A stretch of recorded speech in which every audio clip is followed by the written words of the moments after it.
Bon mec, ce que je te propose, tu mets un petit Perrier citron et puis je t'explique pourquoi c'est de la merde. Attends, je rigole avant de finir ma phrase.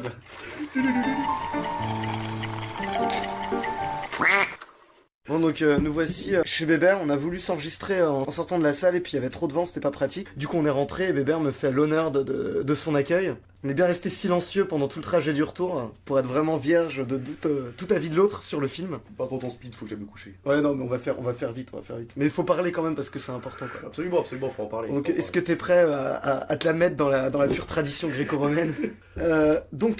Avant qu'on commence, ça va être utile de situer un peu comment on est par rapport à Alien tous les deux. Ouais. Moi j'ai découvert Alien vachement sur le tard. Ça n'a pas bercé mon enfance du tout. J'ai vu Résurrection quand j'étais ado. Ça m'avait pas marqué incroyablement. Exactement. Et je les ai découverts sur le tard, quoi, il y a 3-4 ans. Et Alien 1 et 2, j'ai pas vu le 3. Alien 1 et 2, chef-d'œuvre, surtout le 1, vraiment immense chef-d'œuvre. Un de mes films préférés. Je l'ai revu au Cinoche depuis, je l'ai revu plusieurs fois, vraiment incroyable. Et Alien 2, je pense que c'est ce qui se fait de mieux en termes de suite. De respecter le matériau original tout en faisant quelque chose de nouveau. Et de modifier, ouais, de faire quelque chose. Et voilà, et de le prolonger, de rien renier dans ce qu'il y avait avant. Voilà. Et donc, pour revenir au point qui commence à diviser, parce que là, jusque-là, on est d'accord. J'ai vu Prometheus samedi dernier. J'ai bien aimé. C'est-à-dire que je vois que le truc a des lacunes énormes. Scénario plein de défauts, de facilités, de biais aberrants. Des personnages complètement cons. L'intrigue avance en grande partie grâce à la stupidité des personnages, en plus du fait qu'ils sont antipathiques. Mais j'ai trouvé qu'il y avait vraiment visuellement, c'était incroyable. Et voilà, l'ambiance et les thématiques, il essaie de faire quelque chose de nouveau. Et moi ça m'a plu. Voilà, donc toi... Bon, en fait, j'ai commencé. On va dire que vu que je suis né en 90, j'ai vu les 2 derniers aliens de la tétralogie sortir. Donc, j'étais trop jeune et puis des parents précautionneux, je n'ai pas pu les voir. Quand est sorti, je me souviens que c'était sur un CD Ciné Live de ma sœur. Ils annonçaient que Alien vs Predator sortait. Et donc en fait, il est sorti c'était en 2004. Moi, je devais avoir 14 ans. Et du coup, je me suis tout fait. Ça, genre, je les ai tous téléchargés, c'était le début de... Les DivX et tout, quoi. Ouais, Emule, tout ça, quoi. Je les ai tous faits, j'ai tous regardé, et comme toi, le 1, le 2, c'est... Jusqu'à très très tard, pour moi, il y avait que le 2. Le 2, pour moi, c'était un meilleur film, c'était un film de ouf. Et au fur et à mesure, tu te rends compte avec la maturité que le 1 est quand même... C'est un pilier, c'est génial comme film. Ouais, c'est vrai que quand t'es ado, peut-être le 1 te marque moins, parce il marque que t'es moins, pas sensible. Alors que le 2, c'est la guerre, quoi. Quand tu commences à avoir vu des films, etc., à avoir la capacité de contextualiser un film en te disant, les gens qui voient ça en salle à l'époque, le truc il a fait plus de 5 millions en France, je sais pas exactement, c'est incroyable. Moi, il te crée la banalité dans la SF en fait. La team de gens qui font une mission à la con. Lambda, ultra lambda, ouais. Ils font une livraison. Ouais. Ils prennent leur petit déj ensemble et c'est vraiment des gens qui vont au bout. Ouais. Et donc du coup, j'avais fait tous les aliens, j'avais été voir Alien vs Predator. J'étais mitigé à l'époque déjà, j'avais été le voir au cinéma, premier Alien que je vois au cinéma. Et du coup, je pense que j'ai poncé. À l'époque, je crois que c'était les premiers trucs, les premières recherches internet que je faisais de manière vraiment approfondie, quoi. C'est-à-dire que j'allais voir tous les news ou les trucs comme ça. Je téléchargeais toutes les images de tournage de Alien vs Predator avant qu'il sorte. Enfin, j'ai été ultra hypé par tous les aliens. Oui, donc. Et je pense qu'il doit y avoir une approche vachement en zoologie parce que je suis vraiment calé à animaux, j'adore les animaux et tout. Et Alien a vraiment ce côté-là où t'as une créature. Parce que j'allais dire, le bestiaire il est limité quand même. Le bestiaire est très très limité, mais au final, mais quelle bête quoi, quel design, quelle gueule quoi. Quelle gueule quoi. Et du coup, moi j'ai eu une hype pendant très très longtemps, ça s'est calmé après Versus Predator et Requiem que j'avais carrément boudé. Et quand Prometheus devait sortir, moi du coup, je pense que j'étais dans les enfants d'Alien quoi. C'est-à-dire que je faisais partie des enfants d'Alien, des gens qui attendaient le Alien 0 ou le Alien, le truc qui allait donner des réponses, qui allait apporter un liant à tout ça. Et autant dire, j'ai conchié totalement Prometheus tellement je trouve que c'est un des pires films que j'ai jamais vu. Je savais au moment de l'avoir vu quoi. Ouais, moi je pense que j'ai hurlé avec la meute parce que je déteste ce film tellement je trouve que c'est vraiment minable quoi. Donc honnêtement, j'allais voir Covenant avec dans l'idée de noter l'heure du décès quoi. C'est-à-dire que comme le dit si je sais pas si tu vois comment il s'appelle Daniel Andreev, je sais plus dans quel podcast il dit ça, il dit ici c'est dans nos ciné quand il parle quand il va voir les Marvel en fait vu qu'il est fan de comics, il dit c'est comme aller reconnaître ton enfant mort à la morgue. Ah ouais. Et là c'était vraiment ça pour Covenant, j'allais vraiment voir constater le décès et et voilà. Alors et moi tu vois à l'inverse, donc c'est vrai que j'ai pas dit ça quand j'ai présenté mon truc, c'est que moi Covenant j'y allais, j'ai aimé Prometheus, j'aimais les thématiques qui soulevaient et donc j'y allais pour voir le prolongement, j'y allais pour voir la suite de Prometheus. Ouais. Donc, nous voici à Covenant. Oui. Donc pour moi, ce film... Est-ce qu'on raconte l'histoire? Ah oui, vas-y, fais un petit... Je vais faire je vais essayer d'être très concis. Et sans aller trop loin, quoi. Très concis. Un vaisseau subit une avarie, il y a des morts dans l'équipage, ils reçoivent un message, ils décident de changer leur destination pour aller voir qui a envoyé ce message. Voilà. Et ça part en couille. Évidemment, ça part en couille. Voilà. Donc, pour moi, ce film est une immonde merde. Vraiment, Ouais. je pèse pas mes mots. Enfin, tu vois, genre vraiment, c'est de la merde. Donc, j'attendais la suite de Prometheus et je trouvais que malgré tous les défauts du film, il soulevait des thématiques intéressantes. Ces thématiques sont complètement bazardées. Tout le truc, c'est quoi? C'est les ingénieurs. Ouais, les ingénieurs. Et voilà, l'homme qui veut trouver son créateur et donc à la fin de Prometheus, c'est qu'il veut... Pourquoi a-t-il voulu nous tuer? Pourquoi a-t-il voulu nous anéantir? Là, c'est complètement bazardé, hein. Je révèle pas comment ça se passe, mais c'est balayé en 2 minutes. On s'en branle des ingénieurs, et ils passent de cette thématique, ils se concentrent vraiment sur l'Android, quoi, sur ce truc-là. Alors je soupçonne vraiment Ridley Scott d'être frustré de ne pas faire la suite de Blade Runner, donc que l'autre tâcheron de Villeneuve a pris en main. Et que du coup, toute la thématique des androïdes, etc., il veut la foutre, il veut passer là-dessus sur sa nouvelle trilogie Alien. Le film, les personnages, moi je les trouve alors moins antipathiques que dans Prometheus, mais aussi cons. Encore une fois, c'est la stupidité des personnages qui fait avancer l'intrigue, mais c'est à chaque fois c'est une facilité scénaristique de faire avancer ça parce qu'ils sont cons. Il te met des histoires d'amour dans tous les sens, il y a des couples partout. Il y a que des gens mariés. C'est un équipage de couple. Ce que j'avais trouvé, toute la beauté visuelle de Prometheus, là il y a des jeux avec les échelles où voilà, il arrive à te faire des plans Des wallpapers, ouais. Ouais, voilà, des trucs, le vaisseau quand il arrive dans la vallée, tu vois. Avant que ça parte en couille, pour moi c'est laborieux. Alors je reconnais quand ça part en couille, gros kiff quoi, parce que ça part vraiment en couille. Ouais. Ça part vraiment en couille, c'est-à-dire que tout qui pète, la panique totale, t'es allé quand même à l'extérieur. Moi je me dis ok, donc c'est pas dans un vaisseau, c'est à l'extérieur. Comment ils vont s'en sortir? Il arrive à créer la situation extrêmement critique alors qu'ils sont quand même dans un lieu ouvert. Et ça part vraiment en couille, ça c'est très bien. Mais alors après la deuxième partie du film, les personnages, tu sais, je comprends pas pourquoi ils sont à tel endroit. Tu sais pas, ils se retrouvent tout seuls à des côtés, ils crèvent un par un, tu sais pas comment, il suffirait qu'il y en ait un autre qui soit là pour avertir les autres de la situation.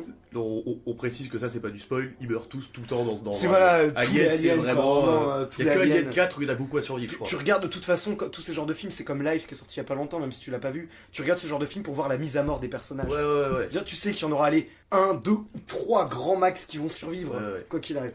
Donc ouais, je trouvais que c'était nul, que les thématiques soulevées par Prometheus étaient balayées, que les scènes d'action sont complètement pétées. Enfin, il y a rien de fou. Au final, je me dis que Ridley Scott, on le porte au nu. Que ce mec, certes, il a fait 2 chefs-d'œuvre, Blade Runner et Alien. Monsieur Blade Runner, on va pas en parler là parce que ça va prendre 10 minutes, mais moi, ce film a tout pour me plaire. Son thème, son réalisateur, son ambiance, c'est tiré d'un bouquin que j'adore. J'arrive pas avec Blade Runner. Mais voilà, je reconnais que c'est un grand film. Alien, chef-d'œuvre. Mais en dehors de ça, je veux dire, il a fait des bons films, il a fait des films sympas, tu vois. Gladiator, c'est cool, là, je suis Faucon Noir, c'est bien. Ces dernières années, ce qu'il fait, ce mec. Ah bah c'est... J'ai bien aimé Seul sur Mars, tu vois. C'est les ravages de la vieillesse, quoi. Le film, ce qui sauve le film, qui n'en fait pas une grosse bouse, parce que j'ai quand même été un peu trop vindicatif, c'est Fassbender, qui est exceptionnel. Donc vas-y, toi, qu'est-ce que t'en as pensé? Bah moi, ce qui est marrant, c'est que notre passif joue énormément sur notre appréciation du film. De ouf. C'est pour ça que je jugeais nécessaire de le préciser, en fait. Parce que du coup, moi, ce que j'ai surtout apprécié dans ce film, déjà 2 éléments qui m'avaient énormément déplu dans Prometheus sont bazardés. Donc toi, c'est ce qui te dérange au niveau des ingénieurs et au niveau de la création de la vie, tout ça. Moi, c'est un truc, j'ai trouvé ça très cool et c'est bazardé avec brio. c'est très propre. Ah, mais c'est vraiment... Et même Noomi Rapace, que c'est le deuxième point que j'ai détesté dans Prometheus. Mais alors là, c'est avec brio pareil. C'est-à-dire que la meuf, tu sens qu'en plus, ça s'est mal passé. C'est mal passé au niveau du tour, au niveau de l'équipe. Ça s'est mal passé. Tu sais, c'est comme dans Lost avec Monsieur Echo. Oui. Quand il voulait augmenter son size, ils ont pas voulu. Vas-y mec, t'inquiète. T'inquiète, ouais. On va pas te l'augmenter. Et j'ai pas mal apprécié, parce qu'au final, je pense qu'il fait le job de Prometheus. Même si je déplore quand même énormément de temps gâché à légitimer l'existence de Prometheus. Alors, en fait, ce qu'il veut expliquer, c'est des choses, en fait. Il explique des choses, je suis pas forcément content des réponses, mais je suis content qu'il les donne. Alors que pourtant, les réponses, je m'en bats les couilles. Mais, putain, t'en donnes, ça c'est cool. Mais pourquoi c'est cool? Alien, c'est le mystère, c'est l'incompréhension, tu vois. Non, parce qu'en fait... C'est pour ça qu'il fait pas peur, ce film.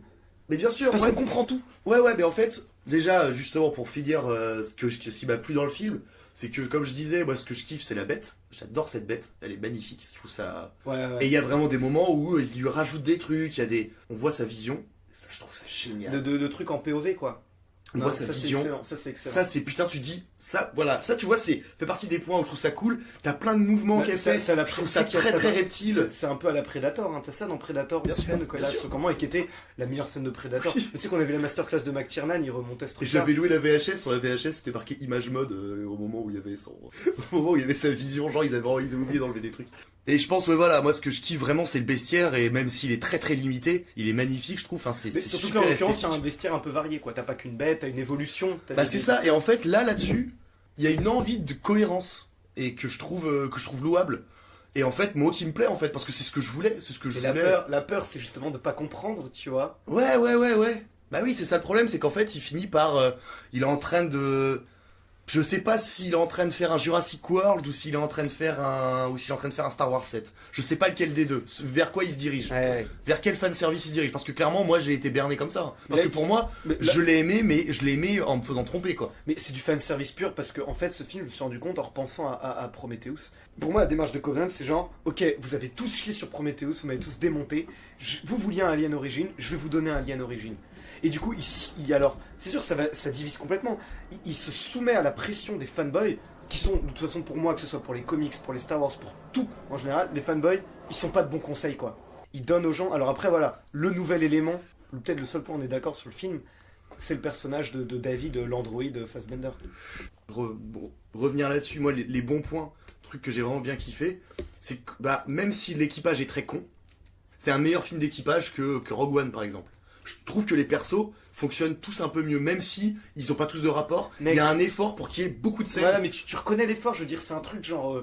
c'est l'élève qui essaye de participer, mais qui dit des mauvaises réponses, mais t'es content qu'il participe. Bien sûr, mais je veux dire, c'est à ce peu près truc, ça. Au moment où ça part en couille, je veux dire, où t'as deux personnages d'affilée qui glissent dans une mare de sang et qui se pètent la gueule comme des cons, moi j'ai explosé de rire, quoi. La première fois, tu dis, bon, c'est vrai, c'est possible. La deuxième fois, tu dis, mec, un peu d'imagination, mais quoi. justement, c'est des gens, le salut de l'humanité, parce que tu te doutes que, vu que t'as un vaisseau avec 2000 colons ou je sais pas quoi et plein d'embryons, tu te doutes que l'humanité elle est au bord de la crise. Ouais, puis ils en glissent un mot là-dessus à un moment d'ailleurs. C'est une équipe de gens ultra qualifiés, enfin pour moi c'est que des gens ultra qualifiés, c'est des bêtes normalement. Ils sont un peu plus qualifiés que dans Prometheus, du cartographe qui se perd dans voilà. le... Et alors, autant, oui, c'est ça, alors autant les mecs, je veux bien qu'ils aient fait des analyses de l'air et tout en 30 secondes, parce que le temps qu'ils atterrissent, ils sortent à poil, ils sortent limite. Putain, mais ils ont pas de casque en sortant. C'est ça ce que j'allais dire, c'est que tout aurait pu être empêché s'ils avaient mis des casques.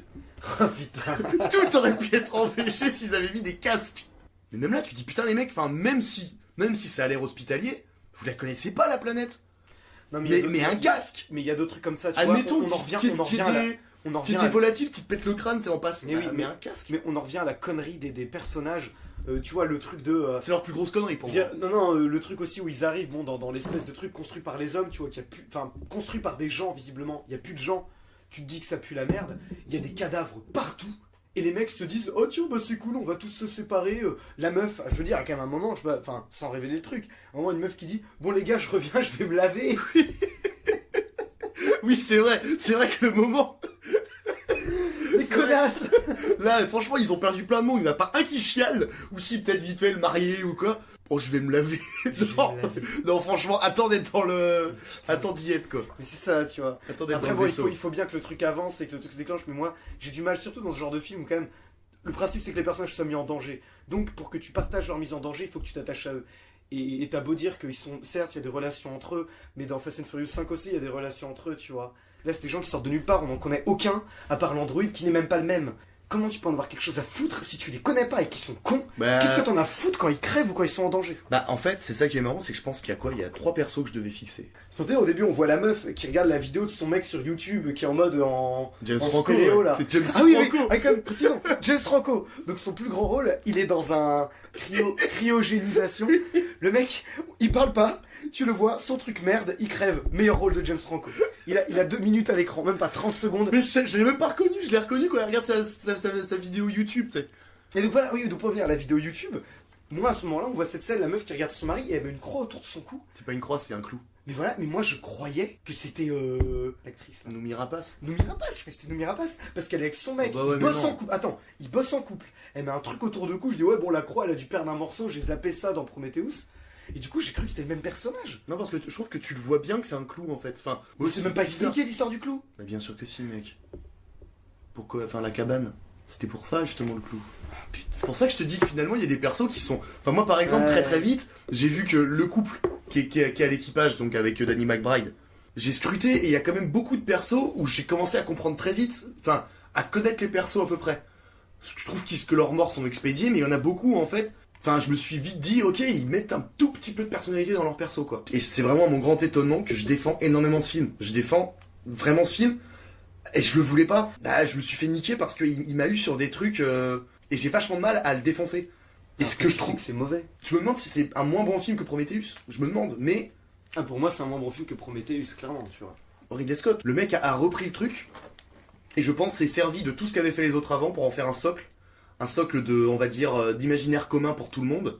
Pour recréer un édifice par-dessus. Genre l'édifice, là, ça va être, je pense, là, de ce que j'en comprends, c'est un édifice qui va traiter justement des cyborgs, de l'intelligence artificielle. Voilà, parce que oui, j'allais venir. Moi, ce truc-là, alors certes, l'idée est bien, il tombe dans une espèce de mélasse philosophique, de truc vu et revu de la créature qui se questionne sur son créateur et qui dit ah toi tu peux créer, moi je n'ai créé personne.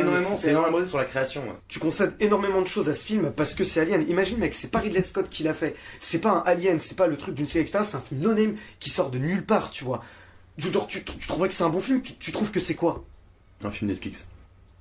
Merci.